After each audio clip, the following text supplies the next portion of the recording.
odatda Jabroil alayhissalom bir arobiy ko'rinishda kelardilar. Yoki hech kim ko'rmas edi-yu, Rasulullohni bir yuk bosar edi, shunda vahiy kelar edi, Allohning xabari kelardi. Bu safar Jabroil alayhissalom keldi, Rasulullohning yelkasiga boshini qo'yib yig'lab yubordi. Ya Jabroil, limada tabki? Ey Jabroil, nima yig'layapsiz? Qad jaa xabarul qiyoma, qiyomatning xabari kelib qoldimi? La ya Rasululloh, yo'q, Rasululloh qiyomatning xabari kelgani yo'q. O'g'lim tuzalib qoldi deb xursand bo'lyapsiz. O'g'lingizni yaxshi ko'rasiz dedilar. Ya Jabroil, o'g'limni dunyoga ishonmayman. Haqiqatda yaxshi ko'raman. Juda ham o'g'limga muhabbatim baland dedilar. Jabroil yana yig'ladilar. Ya Rasululloh, men bilan birga kim kelganini bilasizmi? Kim keldi ya Jabroil? Azroil alayhissalom keldilar. Bugun o'g'lingiz ruhi qabz qilinadi. Alloh sizga hech qachon o'g'il farzand bermaydi ekan. Sizdan keyin o'g'lingizni payg'ambar maqomiga olib chiqib qo'yadi deb tashvish qilinadi. Hamda dedilar. La yajma'ani muhabbatayn fil qalbil wahid. Bitta qalbda ikkita muhabbat jamlanmaydi. Yo ummatni tanlang, yo o'g'lingizni tanlang. Rasulullohning butun vujudlari qaltirab ketdi. Dod devordilar, ya Rabbiy, qarigan chog'imda bu qandoq imtihon bo'ldi endi. Ey Jabroil birodar dedilar. Bu qandoq menga imtihon, qandoq bo'ldi endi. Shundoq o'tirib qoldilar, yig'lab vordilar. Jabroil alayhisalom yig'lab turib aytdilarki, ya Rasululloh, hamma farishtalarning duoga qo'lini ochib qo'ydi. Men o'zim ham duo qilaman. Sizning duoyingiz shubhasiz qabul. Keling Allohga duo qilaylik. Siz olamdan o'tguncha o'g'lingiz turib tursin dedi. Rasululloh aytdilarki, shundaqmi ya Jabroil?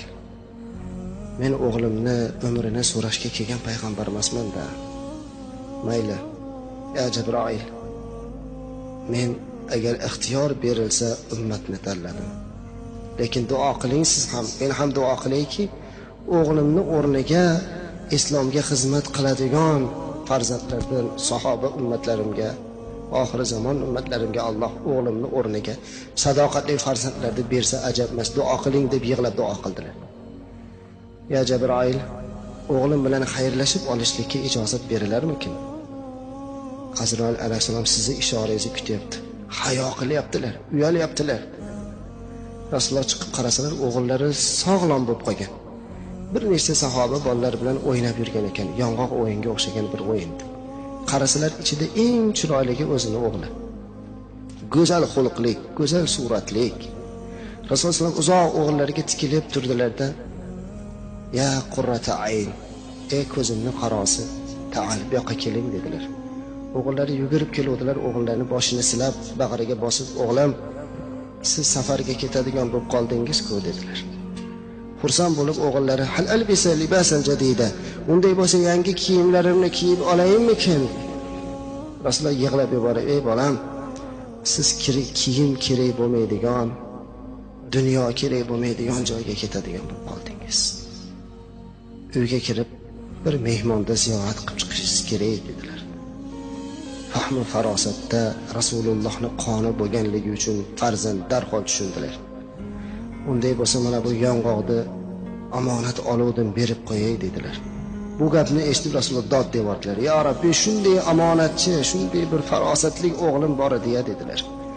O'g'illari borib haligi yong'oqni o'rtoqlariga berib, har biri bilan qo'l berib xayrlashdi. Xuddi kattalardek ularni ba'zi birlarning yuzini qo'yib mahkam bag'riga bosdi.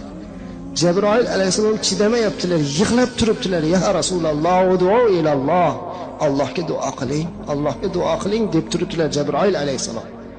Rasululloh yig'lab o'g'lini tomosha qildilar. Hamma o'rtoqlari bilan quchoqlashdi. Keldilar. Rasulullohga aytdilarki, "Ya abi, ya otajon, endi siz boshlang. Chunki siz otaning ehtiromi haqida ko'p hadis aytgansiz. Sizni oldingizda ketsam beodobchilik bo'lmasin, orqangizdan boraman." Bu gap yana Rasulullohga olov quydi. "Ya Rabbi, farosatlik, aqllik, taqvodor o'g'lim bor edi." Orqalaridan ketdi. Yo'lda sahobalar bilan ham xayrlashdi. Abu Bakr Siddiqlarni quchoqladi bola. Ular nima bo'layotganini tushunmaydi. Nimaga Rasululloh sollallohu alayhi vasallam yig'layapti? Nimaga bu yo'ldagi hammasi bilan quchoqlashib xayrlashyapti? Hech kim tushunmaydi.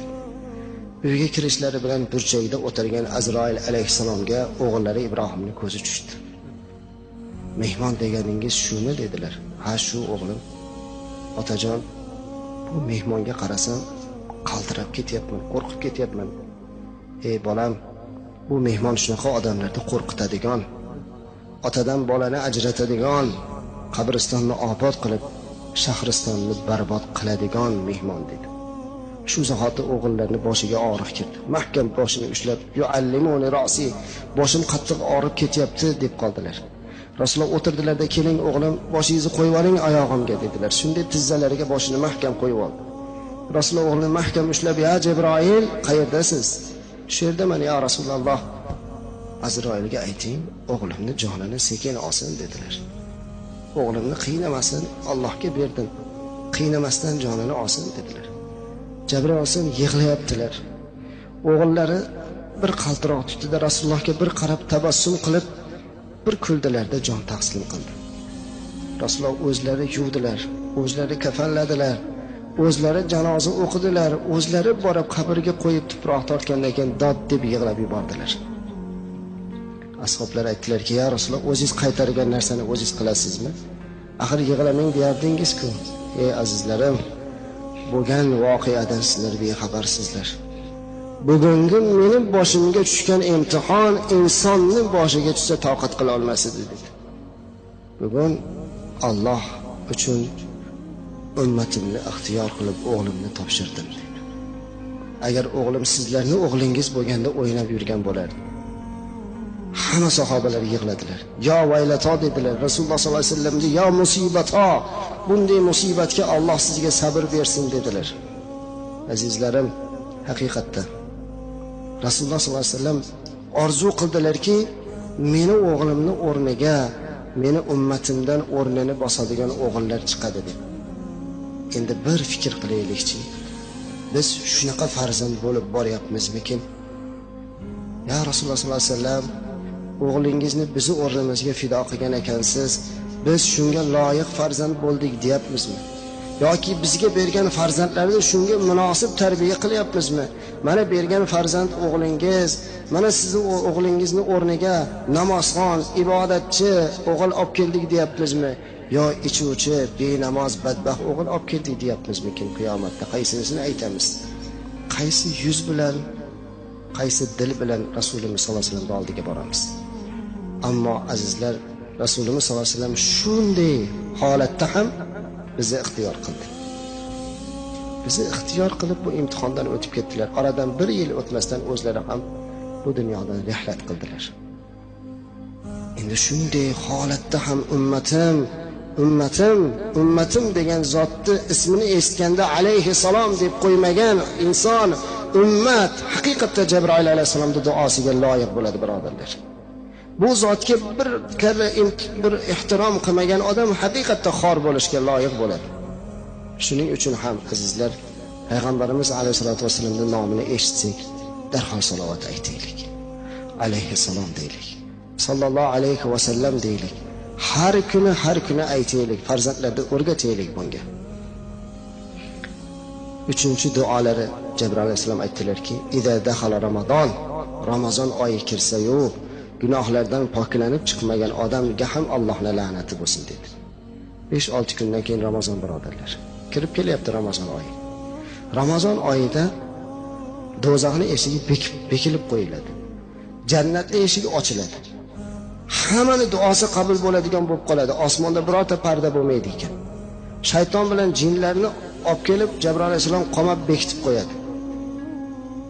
Hamma narsani olib qo'yadi. Birorta bizga qarshilik qiladigan dushman bo'lmaydi. Endi shunday Alloh taolo har kuni 3 marotaba Ramazonda nido qilar ekan.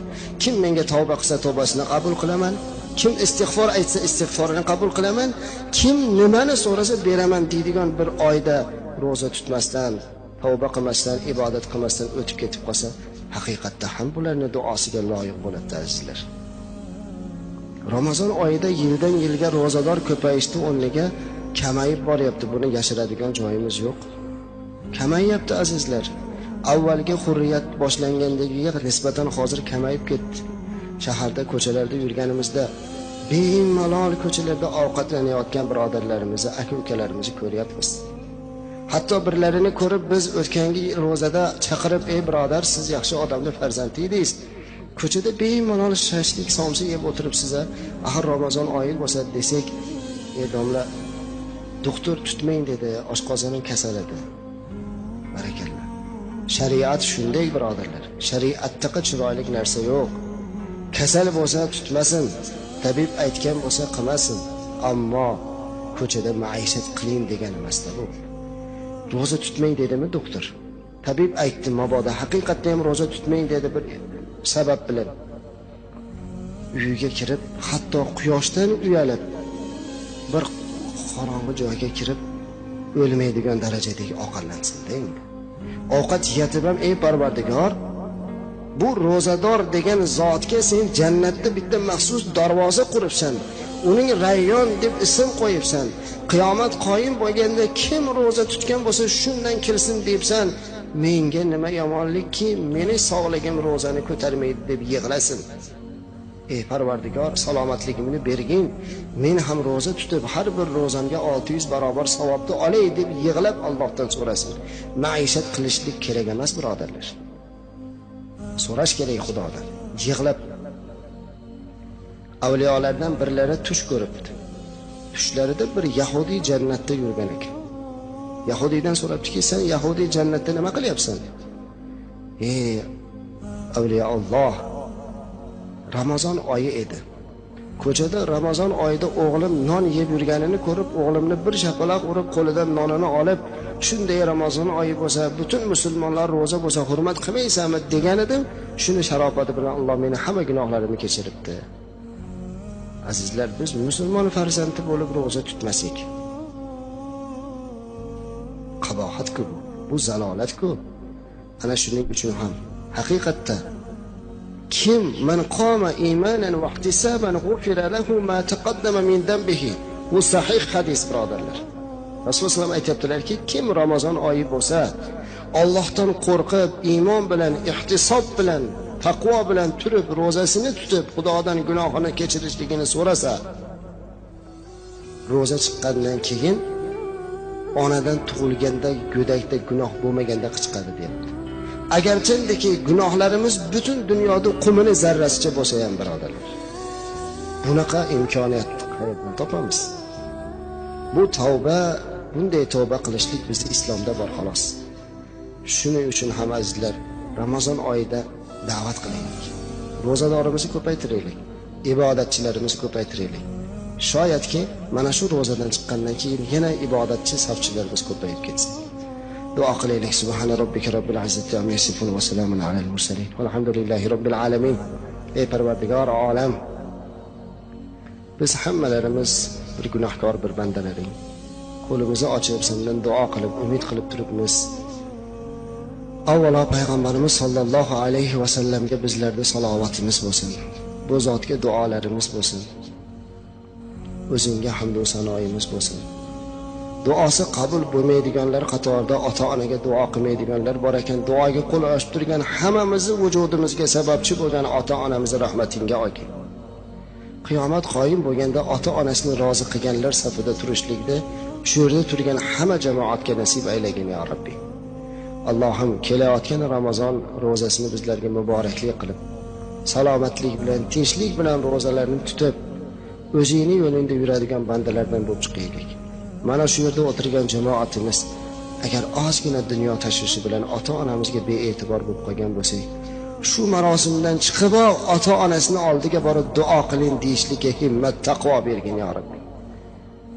Sizlar duosini oladigan ota-onalari o'tib ketib qolgan bo'lsa, hech bo'lmasa bitta oyat hadoya qilishlikka ilm, taqvo, ilm bergin ya Rabbi.